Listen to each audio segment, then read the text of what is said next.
In the Fens, the summer months must be used to prepare for the next winter. The rain must have a clear passage from drain to river, river to sea. And the riverbanks that stand high above the land must be strengthened against the pressure of coming storms. But the flood had left 500 miles of embankment with weakened places, slips and erosions. From that time, all through the summer, work had been feverish.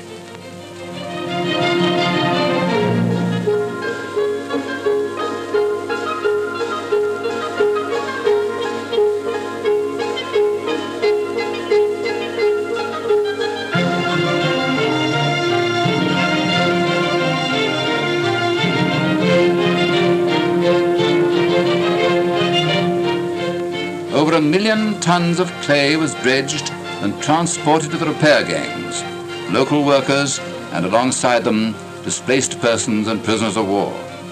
Thousands of machines, bulldozers, scrapers, dumpers, assisted the work of the man with a spade. And the clay was puddled firm against the heavy waters of coming winter.